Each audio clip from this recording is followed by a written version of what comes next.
As the proud children of science and reason, we have made ourselves the orphans of wisdom. Dr. Deepak Chopra.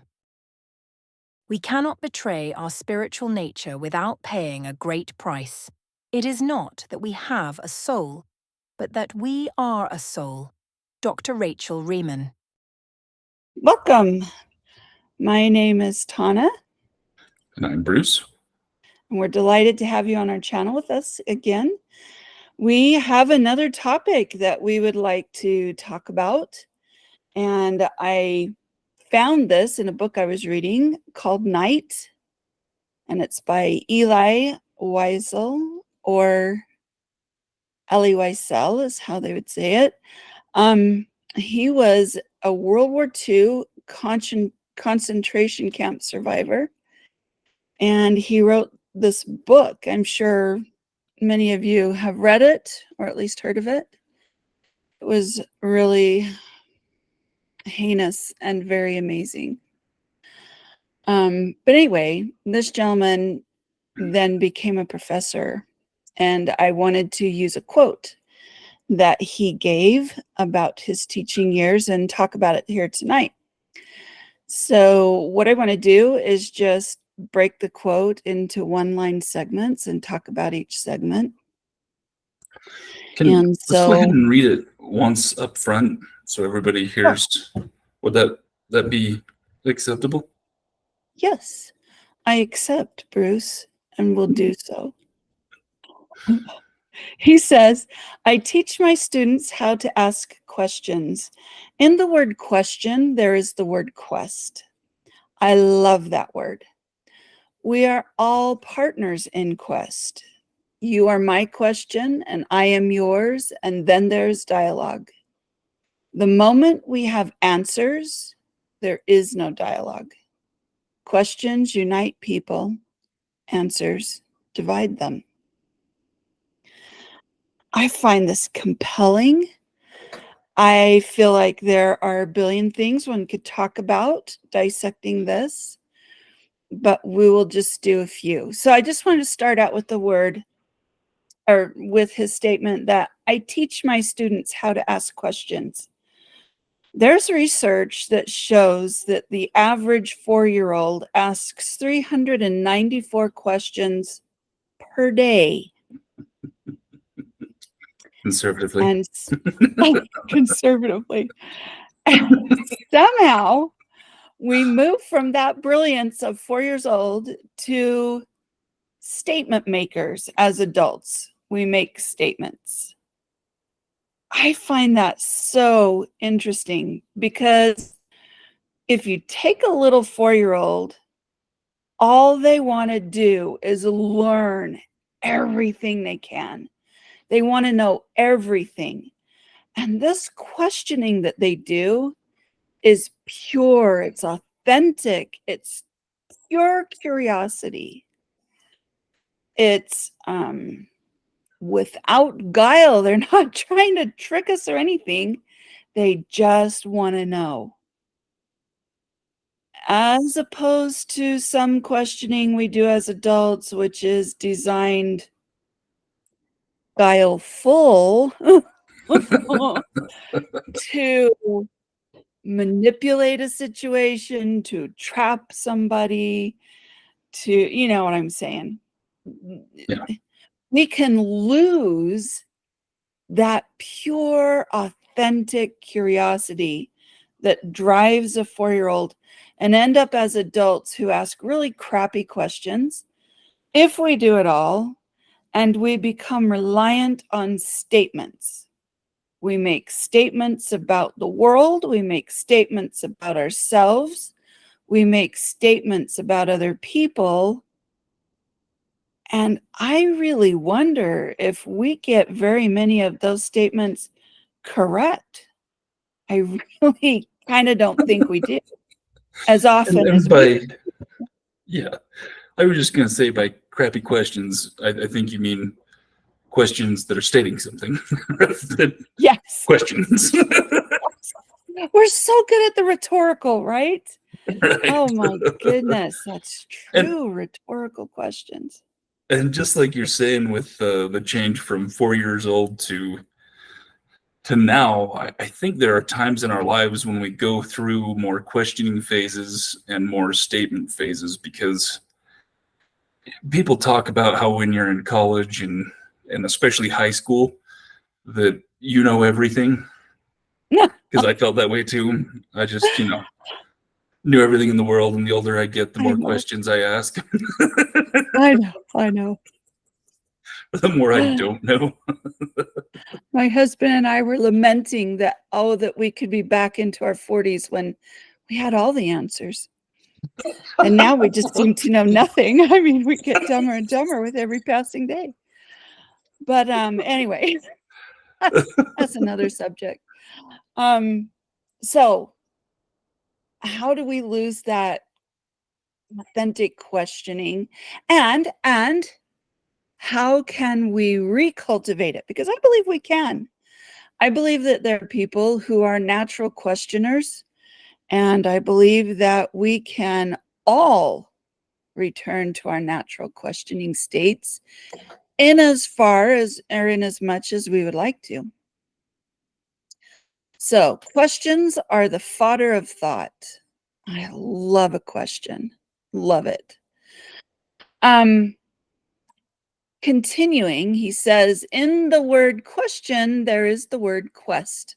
I love that word. And oh my goodness, I do too.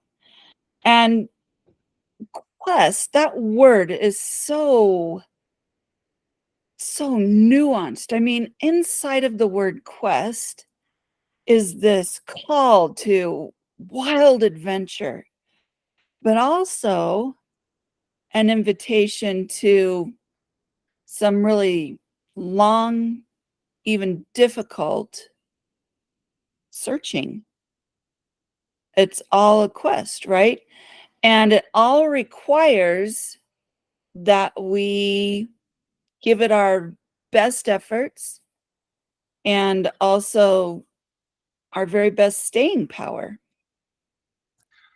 I like I know this kind of ties in with the last couple of statements as well, but when he talks about the fact that questions bring people together and statements divide, when you go on a quest, or when people are trying to go for the same unknown value, then, like you said, that builds a team of people who are going for an objective, which is kind of the definition of a quest. But in order to be able to go on that, you have to all be wanting to grow and to learn and to all those kind of things. Whereas if you have a statement that you are putting down as an ultimatum type thing, then you have everybody on one side who may agree with it, and then you have everybody on the opposite side who doesn't agree with it, and everybody in the middle. And it becomes a point of contention rather than a point that everybody's trying to get to. Exactly. I And love I think that. that's part of that whole quest, is a building or bonding exercise rather than one that's a contentious point. I love that. It is a connection, isn't it? It's absolutely connection. No wonder I love this whole idea of questioning and questing, because it is connection. And it's a connection that is very open, right? Because obviously, if we're questing or questioning, we don't know. I mean, this is going into the unknown. And so we have to be open, because we don't know the answers. We don't know the end. We don't know all of those things. And so thank you. Thank you for bringing that up. I really love that, Bruce. So the next part of this quote is that we are all partners in quest, which leads into the next. I'm going to glump these two together, which says, you are my question and I am yours. I love that idea, because let's see, in a world now where we communicate with each other on devices in our hands. We don't even have to talk to each other anymore. We can just text it. In a world where we get into our cars and drive to work or drive home. And when we get home, we push a button from our car, which opens the garage door. We drive in, push the button, it closes the garage door, and it closes out everybody else. In a world where we have air conditioning, so we don't even have to open our doors or windows, to regulate temperatures, we can end up very siloed, very secluded, kind of isolated. And I think that is a recipe for potential struggles and difficulties within. Taking away a lot of quests between people. And Exactly. And I think that when we say a thing like you're my partner in quest, you're my question and I'm yours, that requires, back to what you brought out, Bruce, that connection point. That requires that we open our front door and we talk to each other. And ask questions rather than give answers. Exactly. And then we have the opportunity to walk in each other's shoes, to ask those questions and listen to what people say and formulate thoughts in our minds and understand things from somebody else's different perspective, to walk around a thing, metaphorically, because we're seeing from everybody else's perspective of that thing. And I really think that that's the only way we can get to know each other. And consequently, that we can get to know ourselves. And I love that this makes each of us vital to each other. Yeah, and speaking of questions, I mean, this is the second time we've done this episode. For those of you who don't know, when you don't hit record, you don't get to put out the episodes. I thought we were keeping that secret, but okay, I'm going with it. I can throw myself under that bus. It's equally my fault. But it gave me a minute, and I mean like a minute today that I was reflecting on it, but all of the things that I would like to question, and one of the thoughts that I had about that is just questioning thinking and questioning myself and my beliefs and kind of how I view the world. And I think that rather than making statements in my head about how things are, why they have to be, and especially statements on worth, because I come up with those all the time, or what I should be doing. I have a lot of statements in my head, and I'm finally starting to get to the point where I'm questioning those statements and saying, is that real, or is that something that I would really like it to be real, or something that I've just always thought was real? Right? So this is a really dumb example of that, but I'm putting it out there anyway. When I was a mother of 2 young boys, now they're old hairy boys, but when they were young and cute, and they were the oldest one was getting around 4 years old, and I knew, and the second one was 2, everybody was pressuring me about potty training, right? And I knew the minute I pushed that first baby out that there was no freaking way I was going to be smart enough to potty train. I was just like, this is not, I can't do it. I know that I can't do it. It's not, no, I can't. And so they're getting, to these ages, and people are pressuring me, you really should. They should be potty trained at this point. And I was in a period of my life where I was questioning literally everything that I thought. And I said to myself, who says? Where is the book where it is written 2-year-olds should be potty trained? And by the way, who wrote that book, and why should I believe that? But I'm like, yeah, I really don't. And you know what? I didn't potty train a single child, and I have 5. They all came to me somewhere in their 4th year of life and said, Mom, can we wear underwear? And I said to each of them individually, you may. And that means that you use the toilet in the day and in the night. Do you agree? And they agreed. And it was done. That was it. It was over. There was no guilting. There was no shaming. There was no yelling. There was no crying. There was nothing. It was done. Wow.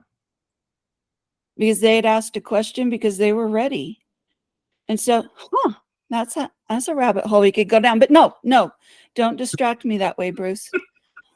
Okay. That's quite the example. And I'd have to say that I think that should be asked a lot more of, where, and the thing that came to my mind when you said that is experts say, and the only thing I have to say about that is there's a lot of experts and they say a lot of stuff and it changes quite frequently. I know. And by the way, who said they were the expert, and why did I believe that? I have a lot of questions, but anyway. And I literally did at that point in my life sift through pretty much everything I believed. And I threw out a lot, and said, yeah, I don't really buy that. And I'm going to go ask some questions of my own, see where that goes. And I'll tell you what, the weight of my life halved. It was just, and it was so freeing. I was free in those moments to create new connections, to create new ideas, to follow new paths, to think new thoughts. It was delicious. And I learned doing that now in my life, when I find myself stuck, I start asking questions and say, okay, what is it that I'm believing, and who said? I think that's a valid thing for us to do from time to time. Anyway, so creating those connections and creating those quest partners is truly a beautiful thing, because you and I know, Bruce, that in our lives, we do a much better job and we get farther and we learn more when we don't try to do it ourselves. We're not closing our garage door and shutting everybody out, right? Yeah. Other people coming to our proverbial table just makes us smarter. It just does.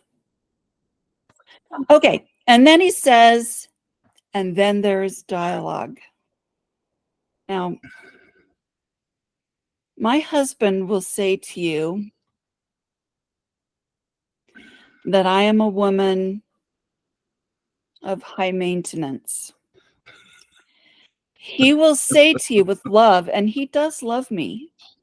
He will say to you with love that I need a lot of input. And he's not wrong. It is true.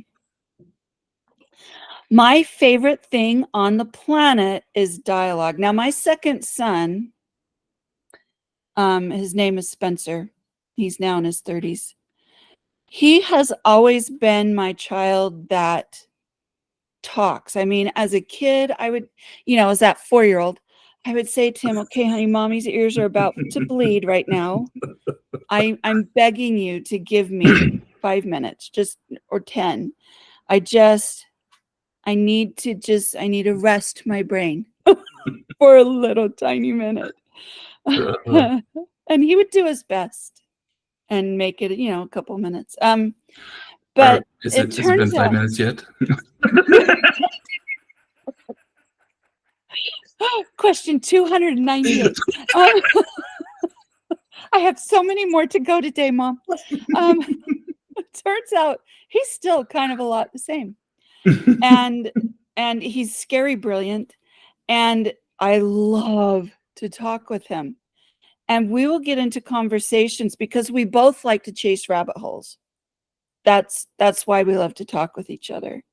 So somebody will say, hey, I heard this, and we're off to the races, right? And it ends, 3 hours later, and we have, delved into quantum physics and chemistry and astronomy and all the things, and we have all the answers.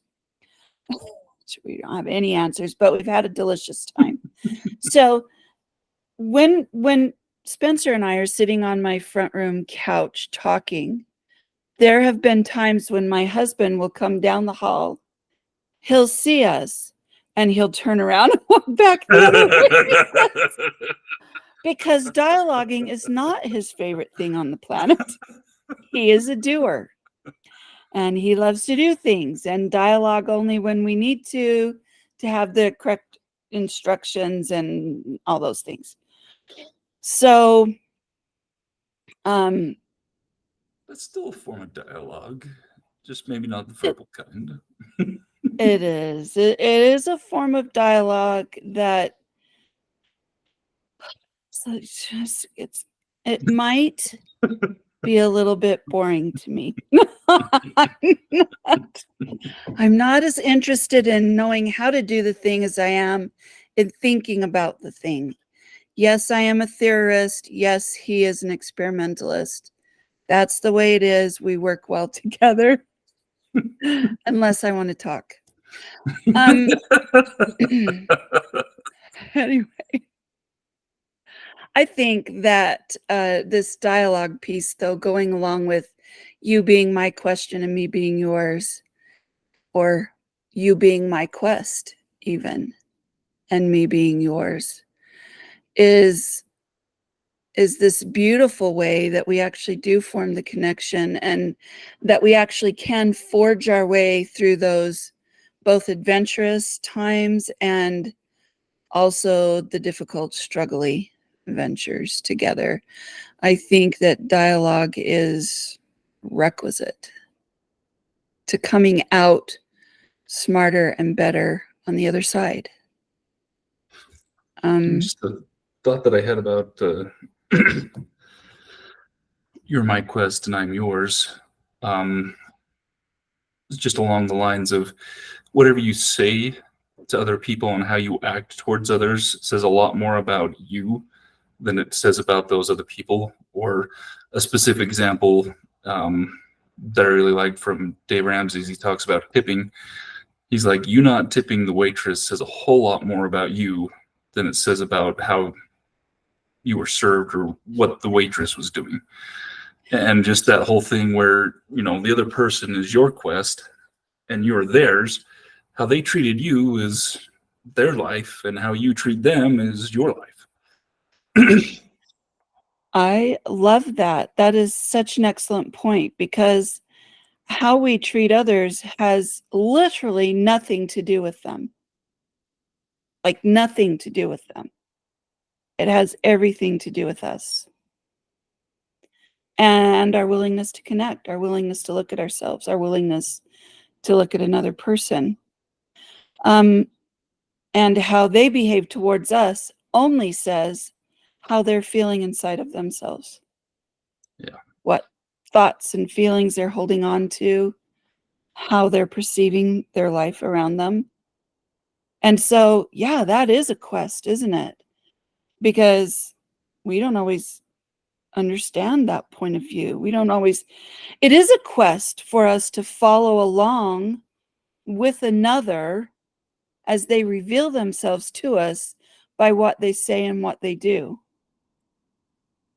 And we And it's reveal a way to, ourselves through interacting with others, and then we have a way to see ourselves that we would never have otherwise. yes, yes, because seeing ourselves through another's eyes is so revealing, right? As we've talked about on this show multiple times, just from our Yes. experiences of being on this show and having to watch ourselves. I know. But I think that it's this diversity that adds texture and color and beauty and flavor and dimension to the banquet of our life. And if we're always closing the door and siloing ourselves, we lose that. Yeah, because it's really hard to come up with anything different or new to you. I mean, it takes a lot to come up with a new pattern, but meeting somebody and being able to follow a pattern or a way of life that they have is much easier. I mean, sometimes we call it plagiarism, but often it's the only way we can find new ways to change. And just along with that, I can't remember where the quote came from, but they talk about the fact the only things that are going to change in your life are when you meet somebody or you read a book. And for all intents and purposes, reading a book is meeting the author without having them having to be there. And Absolutely. and a lot of media is that way too, depending on, it's just how much you get to meet of them, whether it's a 30-second snippet online or a 1,000-page book. Depends on how well you get to know them and how much of, their patterns and their life you get to see. I love that. Yes, thank you. And then he ends with this: the moment we have answers, there is no dialogue. I find that so interesting. I think so here's the deal. So I love language, right? I love it. And I love the arts and I love all those things. And I grew up thinking really that was all I loved. And so math to me was a bane. It was just this horrid thing. It was confining and restrictive and boring and endless. And that's how I felt. I mean, I'm ashamed now, but it truly is how I felt until in my 40s, at the end of my 40s, actually. But I'll share that with you later. But I think that one of the reasons it was that way to me is that if you have 2 + 2, it's just daggum 4. And that's the end of the dialogue. There's no dialogue. You don't get to talk about that. You don't get to say, but wait a minute. What if one of the 2's feels this way? And then you add them together. Couldn't it be, like a different answer? Or what if they're different colors than each other? Or I don't know. So it was just too cut and dry to me. But what I found out in this fabulous paradigm shift when I was in college in my late 40s, finally, because I was a professional student, but I was finally getting my degree. And so I had to take the math classes. And so I was taking a math class, which one of the requirements was for me to write a paper about a higher math concept. Oh, I was like, oh, yay, I get to do something delicious in a math class. So I chose, I'm having a brain cramp now, the Fibonacci sequence, that's what it was. And so I studied about that, right? And I'm studying to write this paper. And I am just blown away. I'm just like, wow, this is really a beautiful pattern. And I stood at my bedroom window and I looked out at the earth my yard. And I was like, oh my gosh, it's right there. It's right there. It's right there. Oh my heck, everything is the Fibonacci sequence. And I hear this voice in my head that says, yes, Tana, math is the language of creation.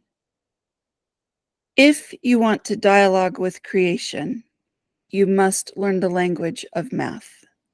And I went, oh, I'm on it. Oh my gosh. Yes, I want to dialogue with creation. Yes, I want to learn a new language. And I flew through math and have since made up a lot of wasted time.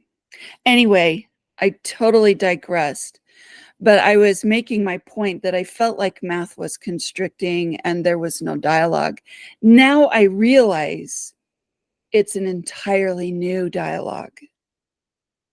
But my friends, if we don't know how to ask questions, then the dialogue ends.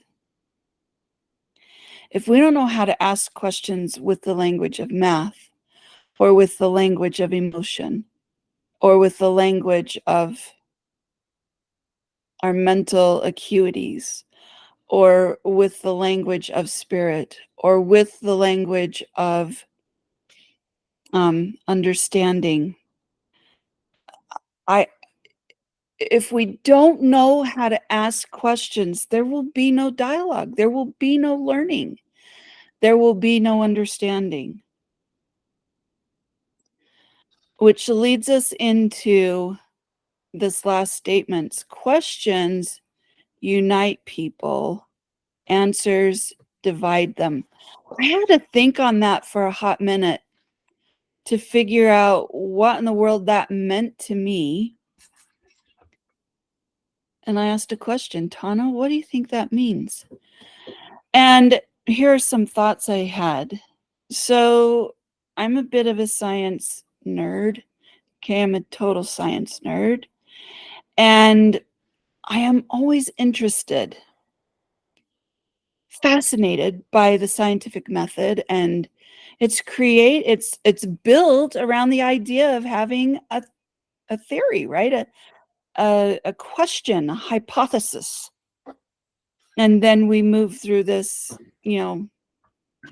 protocol to help us explore that hypothesis, that question. And we quest after it, which is all delicious. But where I run into trouble is that at the end of that, I'm supposed to come up with an answer. That's so boring. And the problem is that the way I see it, this is only the way I see it, is that in the science field, I feel like too often somebody has this beautiful, delicious hypothesis. They quest after it in all these beautiful, meaningful ways. And then they come up with this answer. And so they raise it up on a flag, and then they build a fort around it. And then they stand somebody at the gate. And then they say, this is the camp of rightness. This is the camp of the right answer.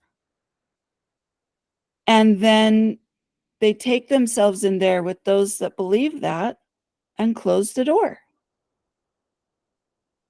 And I get it. On one hand, they've done a lot of questing. It's been hard. It's been grueling. It's been, life consuming. And they found their answer. And so that needs to be it now. People should just let that lie. When to me, an answer is absolutely worthless if it hasn't created 98 new questions that I need to quest after. I feel, go ahead. I was just sitting here thinking about it, like where all of our answers come from. And I'm picturing answers as almost just like a reach up a wall, and it's the next anchor point. But sometimes we start thinking of that anchor point as the finish line, and it's just not, because there's a lot of times when we have to have an answer. Like with, your husband saying, I need to know how to build this. You know, you can't come back and say, well, in our relative perspective, 2 plus 2 really could equal, you know, at some point they just want 4. I just want 4 because that's how many feet I have to go in this direction before I put this. I need that answer, you know? Right. And a lot of things in our lives we do have to nail down because that's as far as we're going to go. But if we get to the point where, like you're saying, that becomes the end objective and the answer instead of the next step up the wall, then I think it causes problems. And I think it causes problems in all kinds of things when, like you said, it becomes a camp of rightness and that's the end all be all, rather than. And I have to wonder, just in hearing you talk about this and the people that come up with these answers, if it's the people who are actually questing after the answer who get there and say, this is the answer, or if it's the people who need that answer and they need it to be right for such and such a reason. And that's what it gets sold as an answer. And like I said, I believe that there are times when we do have to say, yes, this is, as best we know, this is the answer, so that we can come up with books so that children can study without having to get lost. But then the end goal is not that you know all the answers. The end goal is that you come up with those questions or those quests, like you're saying, that they get to take on and to Yes. go one more step up the wall. Yes, I love that. Thank you for bringing that out. You're right. There are some answers that you need along the way. I mean, Trent he can build anything on the planet. I dream it, he makes it. That's how we work. And he is phenomenal at that. I have no idea how this man can do all these things. Do you know how he does it though? He does it by continually questioning. Yeah, he needs to know that he needs that answer of 4 feet in order to build this thing. But that's not the end. Then it's the next question of how is this going to work together? What am I using this for? How best do I optimize it? How, you know, the whole process is a question. He's not, you know, saying, oh, 4 feet. Okay, I did 4 feet. I'm done. That's it. No more. Yeah. You know, and I don't think that we necessarily function that way in life. And I would also, you know, all the time, but I would also invite us that when we are hurting and we are costing ourselves in our lives, that we would do a little introspection and see if we have accepted a camp and anchored ourselves, tethered ourselves to it, instead of cutting ourselves free to quest some more. Because camps of rightness hurt to me. Camps of answers that bring just so many more questions and so much more freedom for new direction are beautiful and wonderful. And I don't think that's the kind of camp or, you know, answer that he's talking about. But it reminds me of a gentleman a long time ago. I want to say at the beginning of the 1900s. And I have no, you know, reference for this. And so take it for what it's worth. But somebody at some point said, we've discovered everything there is to know about physics. We might as well, you know, just you close the book on that. If you can imagine saying that. So that's the kind of answer camps that I'm talking about, that where we close the book, we cap it with a ceiling and we say, it's done, that's all. I remember that quote as well, and I can't think of who it was that said it, but I know exactly what you're talking about. I thought of that too. No, you guys really believe me. It was sometime possibly in the 1900s, and it was a person, and they said approximately this. Just so credible. Yes. Google it, find it and put it in our comments, please? I'll do that. I will do that. Anybody could. It would really be a lovely thing. Anyway, we don't ever want to bar alternative paths, right? To a thought, to a quest, to a question. So I just wanted to end with my story, which I totally forgot. When I was a kid, we lived in a town, Mount Pleasant, which is where the Samoyed dog was in that story. And by this edge of our little property there was a creek, which as an adult, I have gone back to, and it was all of 25 feet deep. But as an 8-year-old, it was a monstrous cavern. The earth opened, and you could fairly smell the sulfurous fumes of the underworld. It was so deep and so treacherous. My brother Ben taught me how to traverse this dangerous, cavernous creek. And I learned, that you go down on this trail, and then you have to, when you get to this rock, you have to jump across the creek, which tells you how big it was, right? It was so dangerous. And then you walk along that, you go over that pile of rocks, and then you jump back to the other side. And then, he told me all the things. And I, as a dutiful, adoring younger sister, put it all in my mind, and I practiced it. I would go down there and hike that. And up at the end, like after half a day of hiking, you would get to this place where there was this huge stone wall built, and the water was collected there to control. It had a release valve with this big iron wheel that could let it out when it was flooding and all of that. Yeah, that was at the top of our block as an adult. You could literally see my house from there. But I felt like it was after, half a day of trekking and questing. But it was worth it to me as a kiddo to put in that difficult, struggling, stay with it effort, that staying power, that grit, that willingness, that openness to the experience. It was worth every minute of it, because you'd get up there and there was a huge pool of beautiful water. You could put your feet in it, sit on the wall. It was just this wonderful payoff for all of that. And I just feel, my dear friends, that if we could have the curiosity of a kiddo, if we would listen to those who know more than us about a thing, learn from them, and then get in there.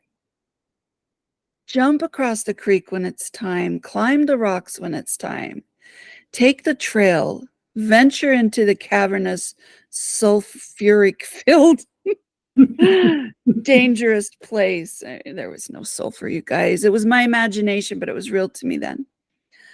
And then, there was a time when my favorite cat was, about 78 months pregnant with 1 billion little kittens in her belly. And she was coming with me, and I just loved her so much. I didn't want her to have to walk on that. So I picked her up around her belly, and I carried her out of pure love. And you guys, while we're questing and we see somebody who needs our help, let's dare to help them out of pure raw love. And maybe sometimes it's not going to be comfortable for them or us. We'll learn from it. We will. And I feel that my cat loved me for helping her, even though she really, I'm sure, wished that I would stop.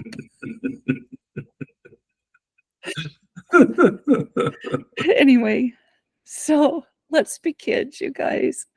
Let's resurrect the kid in us, and let's be willing to ask questions, and let's be willing to quest. And let's be willing to be each other's quest. And let's dialogue. And let's only throw out answers that allow for infinite questions and response. Know that we love you. We love the opportunity to connect with you, and hope that you're just blessed in the ways that you need in your life. And invite you to like and subscribe. And we'll continue on with some more thoughts as they come. Have a great week.